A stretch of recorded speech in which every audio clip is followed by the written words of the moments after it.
haddii aad dhanka xun ka istaagto cunugaaga oo aad mar walba kala hadasho dhanka xuni wanaagiisa asaguna ma arkayo waxaa ku dhaadhacaysa ama suurtagal noqonaysa inuu yahay qof xun oo inaba leekaatay aan wanaag lahayn andaatnadu waxaad u baahan tahay waxaad adiga waarid u baahan tahay ma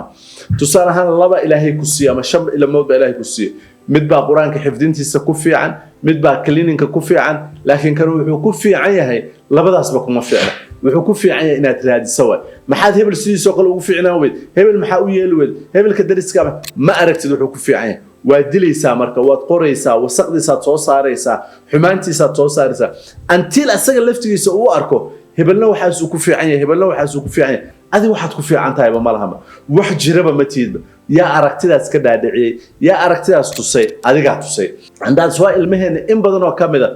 loo baadiyeynayo oo looga helay why because dadka iskuulka ugu tagayaan waxay arki karaan waxa uu ku fiican yahay waxaad arkaysaa iskuul arday fadhida oo leeyahay cunug yar oo aan fadhin karin hebel adiga waxba ha qorin waxba ha yeelin do me favor albaabka ii farayso dadka soo socda ii fiiri dadka macallimadii waxay u isticmaalaysaa cunugii energy-ga lahaa waxa uu ku fiicnaa meeshii adiga laga reeb cunugaaga inaad fahanto cunugaygu fadhi kuma fiicna waxbarashadiisa orod buu ku fiican yahay cunugayga galaas 30 daqiiqo ma fadhin karo energy-ga maskaxdiisu ay sii deynayso kuma haboona cunugayga aamuska xumaan kama aha waxa macallimada sheegto dhan buu xifdin karaa laakiin ereyga ma soo celin karo cunugayga dadka markuu hor istaago cabsi buu qabaa laakiin waa inaan ogsoonaada cabsidaas sidaan uga saari lahaa adiga inaad ogsoon tahay adiga inaad tahay dabiibkii laakiin anaga inteena ugu badan waalidkeena maxaan ilmaheena ka aragnaa cunto ma cunay meelaha centerska ilmaha lagu hayo tag waxay maamada arki kartaa cunugan cunto ma cunay naaq ma la siiyey maanta ma la dilay waxaas oo dhan wax fiican waay wax wanaagsan waay